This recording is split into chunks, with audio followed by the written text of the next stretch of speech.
नमस्कार भाइयों, जय गौ माता, जय गौ माता, जय गोपाल। आज अभिषेक भैया के यहाँ पे आए हैं। ऑर्गेनिक खेती के अंदर कैसे काम करते हैं और वास्तविक ऑर्गेनिक हालांकि उन्होंने मुझे बोलने का मना किया, उन्होंने कहा प्राकृतिक खेती।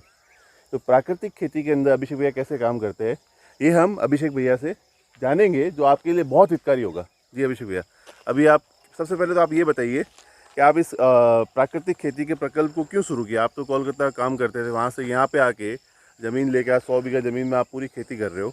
पहला सवाल तो यही है कि आपने काम शुरू क्यों किया और फिर उपज और क्या समस्या आई। ये 2 सवाल मैं आपसे पहले पूछूंगा, बाकी आप जो बताएंगे हम सुनेंगे।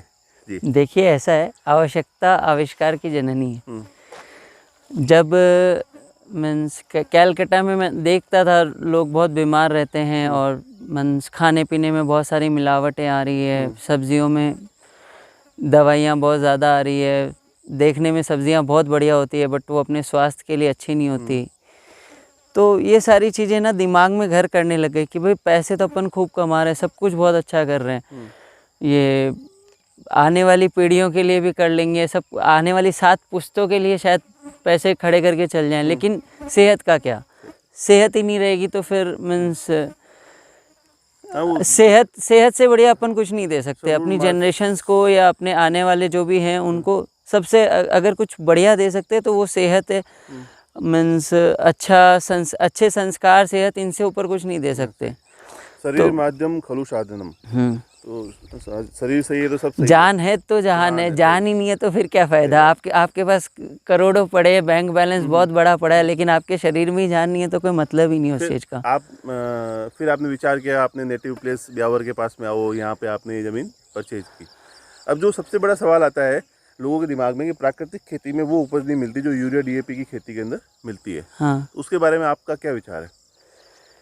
जी मैं तो ऐसा मानता हूँ कि प्राकृतिक खेती में जो उपज मिलती है ना वो किसी में नहीं मिलती है। तो आपने जो प्रैक्टिकल देखा, तो आपने जैसे 2018 में शुरू किया था, 2019 में आपने कहा 1.5 गुना मिली है। हाँ, और 2020 में मैं इससे मतलब मेरे को ऐसा लग रहा है कि 2019 में जो फसल हमने ली थी उससे बहुत ज़्यादा फसल इस बार कम से कम उसके डबल या और नहीं तो मीन्स कम से कम 60-70% की और बढ़ोतरी दिख रही है। चीज़ मतलब फसल में और सुधार आता हुआ दिख रहा है।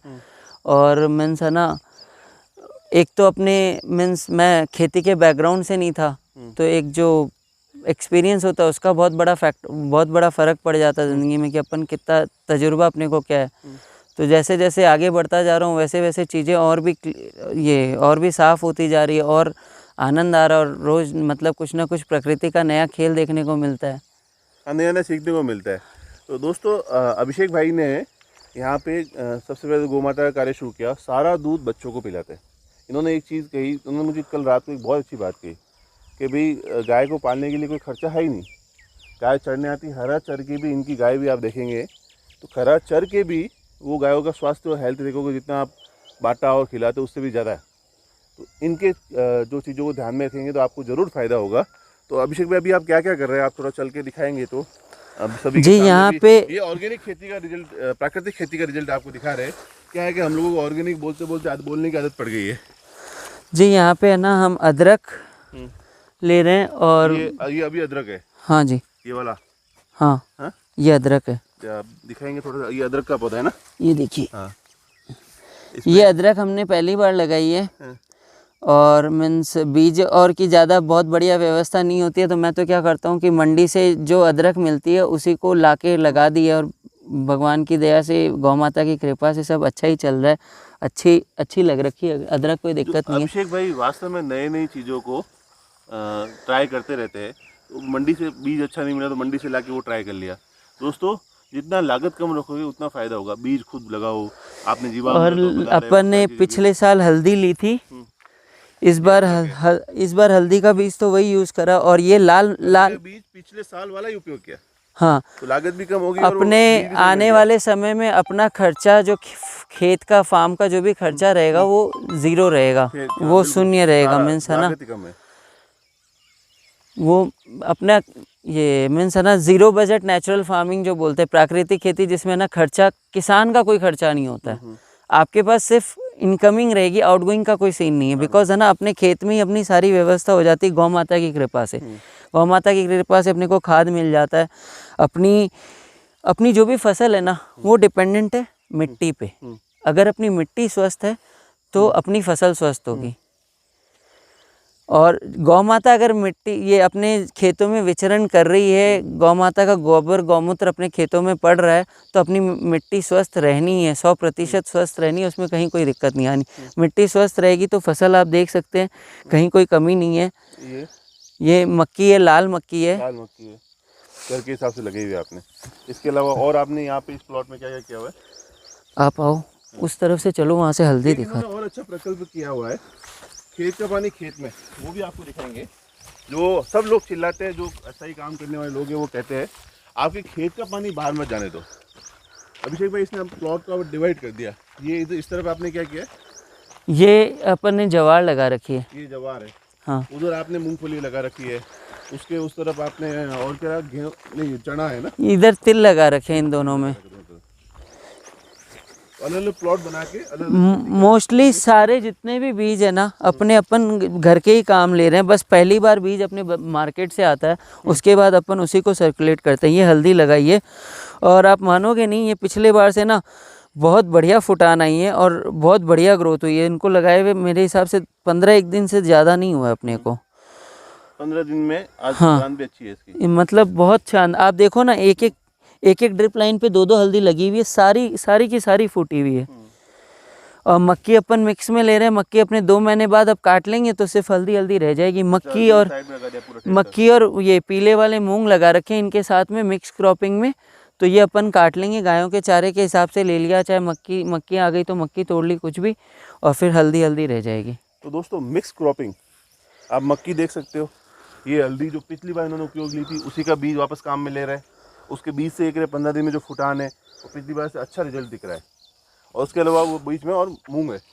मूंग भी है। मूंग को भी ले लिया, तो 3 क्रॉप एक साथ चला रहा है एक ही जगह पे। तो मिक्स क्रॉपिंग से आप ज़मीन का तिगुना फ़ायदा ले सकते हो। और ऑर्गेनिक से ज़मीन भी अच्छी होती है, ज़मीन भी ख़राब होती नहीं है।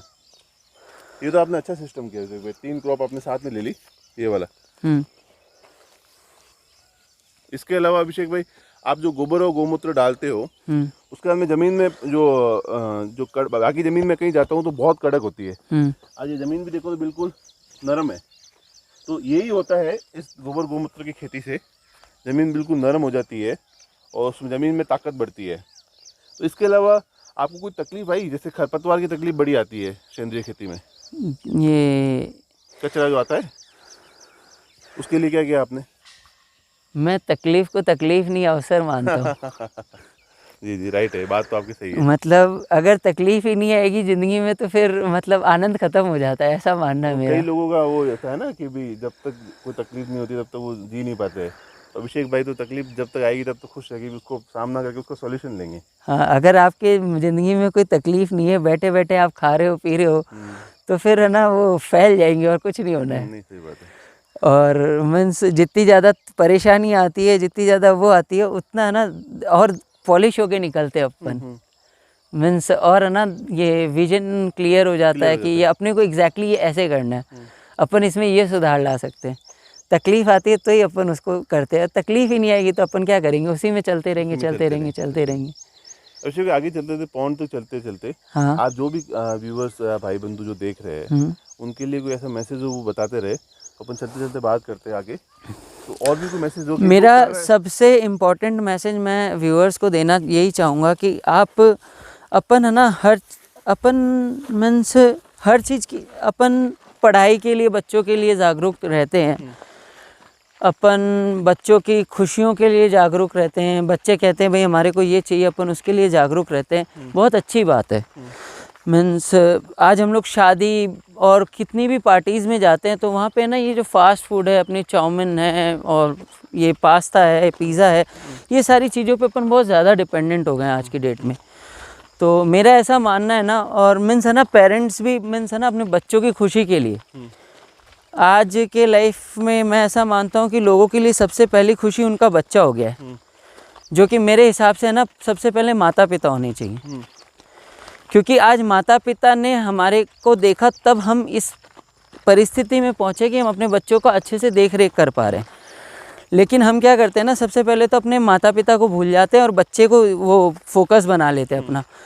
अगर आज जो आज हमारे लिए जो हमारे बच्चे हैं, वही उन माता पिता के लिए कल हम थे। आज जो हम अपने बच्चों के लिए कर रहे हैं वो कल हमारे माता पिता ने हमारे लिए किया है, लेकिन हम इस बात को भूल जाते हैं। ठीक है, अब क्या करते हैं हम, बच्चों के मोह में प्यार में आके, भाई तेरे को चाउमीन खानी है, ले चाउमीन खा, पास्ता खा, पिज़्ज़ा खा, खुद ऑफ़र करते हैं। हमारे माता पिता होते थे, बेटा दूध पी ले, बेटा ना तू ये मत खा, बेटा ये मत खा। तो आजकल हमारे को क्या होता है ना यार, ये रोक टोक इतनी सारी, पहले के लोग इतनी रोक टोक करते थे, इतना समझाते थे, पता नहीं क्या है। बट अल्टीमेटली है ना, आप अभी के कैंसर्स के पेशेंट्स देख लो, 18 साल के 20 साल की उम्र में अगर किसी परिवार में एक बच्चे को कैंसर हो जाता है तो उसकी क्या स्थिति बनती है। घर में 1 या 2 बच्चे रहते हैं, उसमें भी मीन्स अभी मेरे सामने 2 केसेस आ चुके हैं। मीन्स एक फैमिली में एक बेटा, एक लड़का एक लड़की था, लड़की की शादी हो गई, लड़के को 18 या 19 साल का था, उसको कैंसर हो गया एंड 4th स्टेज पे मिला था और बंदा आज के डेट में नहीं है। और उसके मम्मी पापा मीन्स अकेले हैं। अब बेटी के जाते तो ठीक है, अदरवाइज़ अकेले रहते हैं अब। और आप सोच सकते हो उस परिवार की स्थिति क्या है, ऑलमोस्ट ख़त्म है समवेयर। ठीक है, मेरा मेन मकसद ये है ना कि भाई अपन खाने पीने के प्रति बहुत ज़्यादा जागरूक हो। आज जो भी अपन थैली का दूध आ रहा है, ठीक है, वो 100% एडल्टरेटेड आ रहा है, 100% मिलावटी आ रहा है। और आप डेटाज देखोगे तो मीन्स है ना, अपने देश से 110 देशों में दूध एक्सपोर्ट हो रहा है। जब जाके आप अपनी पॉपुलेशन की अगर गणना निकालोगे, 19 इंपोर्ट हो रहा है, एक्सपोर्ट हो रहा है। अपन 110 देशों को दूध बाहर भेज रहे हैं। ठीक है, मीन्स अगर अपन अपनी पॉपुलेशन देखें तो आज़ादी के बाद अपनी पॉपुलेशन 36 करोड़ के आसपास थी, जो अभी 135 करोड़ क्रॉस कर चुकी है। और वही गायों की ये गाय भैंसों की पॉपुलेशन जो है वो कुल 30% बढ़ी है। हमारी पॉपुलेशन 300% से ज़्यादा बढ़ी है। जो बढ़ी है वो तो एचएफ जर्सी की बढ़ी हुई है, मतलब अपने देशी गौ माता की तो हाँ, देसी गौ माता की तो नहीं बढ़ी है, वो भी देसी गौ माता में नहीं बढ़ी है। एकदम सही कह रहे हो आप। आजकल मीन्स है ना, ये जब से ये डेयरी का बिजनेस आया है मार्केट में, तब से लोगों ने ना दूध पे फोकस करना शुरू कर दिया। अब वो है ना अपनी गाय पे, उन पे फोकस नहीं कर रहा। पहले का किसान अपनी गायों के बारे में सोचता था, अपने सांड के बारे में, उसके बारे में सोचता था और उसको तैयार रखता था। अब जब से ये दूध बेचने की नीति आई है, तब से क्या हो गया ना कि वो क्या करता है कि लेके भाई दूध ज़्यादा से ज़्यादा कलेक्ट करता है और ले जाके ना डेयरी में दे देता है। तो उससे सबसे ज़्यादा जो प्रभावित होते हैं वो हैं उनके बच्चे। और आज के डेट में सांड तो आपको मतलब है ना देखने को कम ही मिलते हैं, बिकॉज उनको तो दूध नसीब होता ही नहीं है। राइट बात की। और ये विकट समय चल रहा है, मतलब लोग बीमारियों की तरफ जा रहे हैं। अब बीमारियों से बचना है तो खेती की तरफ तो मीन्स आज अगर किसी को भूले भटके कोई पैकेट का दूध पीते देखता हो ना तो पीड़ा होती है, मन में होता है कि यार समझा दूं। तो जैसे भाई को बोलता हूँ कि भाई ये दूध मत पी, खराब है, मैं तो 10 साल से पी रहा हूँ, मेरे को कुछ नहीं हुआ। यार सीधे 4th स्टेज कैंसर जब मिलेगा तभी समझ में आएगा कि भाई हो गया। और वो फिर उस स्थिति में क्या होता है ना, उस स्थिति में आते हमारे पास दौड़ते हुए कि भैया गौमूत्र मिल जाएगा क्या। उस समय गौमूत्र चाहिए, उस समय उनको फिर गौमूत्र चाहिए कि भाई है ना भैया गौमूत्र की व्यवस्था करा दोगे क्या आप। और फिर है ना मन में पीड़ा होती है कि यार समझाते हैं भाइयों को, लेकिन किसी को समझ में नहीं आता। सबको उदाहरण चाहिए बड़े बड़े। समझेंगे भैया, अब समझेंगे परिवार वो तो देखो सब समझते जा रहे हैं और समझेंगे भी, वो कोई दिक्कत नहीं है। बट है ना एक आज आप किसी को कुछ बोलते हो अपना समझ के बोलते हैं। ये पूरा पानी का आने का क्षेत्र है ना। हाँ, ये अपना खेत का ना सबसे निचली स्तर वाली ज़मीन है और इसको अपन ने 150 बाई 200 फुट है ना खुदवा दिया है और अप्रॉक्स 11 से 12 फुट गहरी खुदाई करवाई है इसमें। तो पूरा पानी इसमें आके ये पूरा पानी लास्ट ईयर 7-8 फुट खुदा हुआ था और ये 7 महीने तक इसमें पानी टिका हुआ था। 3 घंटे अगर ढंग से बारिश हो जाए ना तो ये पूरा आपको भरा हुआ मिलेगा। भर जाएगा इस बार भी। भरने के बाद भैया सबको फोटो जरूर दिखाएंगे। तो अपने खेत के अंदर जो बड़ी ज़मीन है ना, हाँ, तो खेत का पानी खेत में रखोगे, हाँ, तो आपको पानी भी काम आएगा और आपके ग्राउंड हमारे हिसाब से हमारा वाटर लेवल्स मेरे 100 फुट पे कुएं हैं, वो भी अभी मैं यूज़ कर पा रहा हूँ इस पोजीशन में भी। अभी बारिश हमारे यहाँ पे हुई नहीं है बट पानी की अवेलेबिलिटी है ईश्वर की कृपा से। कि आप खेत का पानी खेत में, हाँ, आपके तो मैं कह रहा हूँ 2 साल में भैया 40 फीट पे पानी आ जाएगा। मेरे हिसाब से अगर अभी भी होगा तो कोई बड़ी बात नहीं, क्योंकि पिछले साल है ना 7 महीने तक ये पूरा भरा हुआ था। और आप समझ लो 100 फुट के कुएं पे पानी आ रहा, तो मतलब 100 फुट के तो ऊपर ही है पानी। हाँ सही बात है, 100 फुट से ज़्यादा गहरा तो पानी गया ही नहीं है अभी तक भी। तो आपने भैया एक माइलस्टोन क्रिएट किया है दोस्तों। आप से निवेदन करूंगा सभी से, नंबर दे रहा हूँ अभिषेक भाई के, और आप जब भी उचित समझे तो आपको यहाँ पे आना चाहिए, इनसे मिलना चाहिए कि उन्होंने शहर से आके जो आप सभी की सोच है ना उसी तरह से उन्होंने काम को शुरू किया। इन्होंने समस्याएं भी देखी, इन्होंने परेशानी भी देखी, और सारी चीज़ें देखने के बाद में आज एक सक्सेसफुल मॉडल बना रहे हैं। आप खेती को सिर्फ फ़ायदे से जोड़ के मत देखो। फ़ायदा तो इतना है कि स्वास्थ्य सही है तो उससे बड़ा फ़ायदा कोई है नहीं, आर्थिक फ़ायदा भी है। तो आप इन चीज़ों को सोच के इस काम के प्राकृतिक खेती, सेंद्रीय खेती के अंदर ज़रूर जुड़े, अपने खेत को बदले। धीरे धीरे समय लगेगा, एक बार आपको परेशानी होगी तो उन परेशानियों के किसी भी रास्ते ढूंढे। हम लोग इन चैनल्स के माध्यम से आप तक जो भी आपकी समस्या है उनके सॉल्यूशन देने की कोशिश जरूर करेंगे पूरी की पूरी। फिर भी अगर नहीं मिलता है तो यहाँ पे आए, उनके साथ रुके और चीज़ों को समझे। आशा करता हूँ मैं इस वीडियो के माध्यम से आपको अभिषेक भाई के साथ में खेती की इस जानकारी को पूरा पहुँचा पाया हूँ। अभिषेक भाई, वास्तव में ये जो मिशन आपने चलाया है ये आज इन लोगों की सबकी ज़रूरत है, हम सब लोगों की ज़रूरत है। जिस तरह से बीमारियों से घर में मर रहे हैं, आपने बताया 19-20 साल का बच्चा मर गया। आपने एक बहुत अच्छी कि आपके वो रिश्तेदार थे जिनके भाई डायबिटीज़ थी, किसी के हाइपरटेंशन था, आज सबके वो कम हो गया। तो उन सभी का कारण यही था कि आपने दूध दिया या आपके यहाँ के प्रोडक्ट उन्होंने यूज़ किए। तो बीमारियों के हॉस्पिटल जाने से अच्छा है तो आप अपने घर की छत पे उगाओ, आपका जो छोटा प्लॉट है वहाँ उगाओ, थोड़ा धीरे धीरे सब्जियों से शुरू करो। फिर अगर बड़ी ज़मीन मिलती है तो खेती करो, ग्रुप फार्मिंग करो, 50 लोग मिल के कुछ ज़मीन ले लो, अपने खुद के लिए खेती करो हायर करके। तो इस तरह से आप अच्छी चीज़ें प्राप्त कर सकते हो। धन्यवाद अभिषेक भाई, बहुत बहुत आपने अच्छी जानकारी दी खेती के बारे में, और उत्पादन भी आप कह रहे हो रहा है तो और पक्का होगा। ये कोई अभिषेक भाई भी या हम सब भी कोई नया नहीं कर रहे, जो बड़े बुजुर्ग करते थे वही कर रहे। तो आशा करता हूँ आपको ये जानकारी काम होगी। जय गौ माता, जय गोपाल।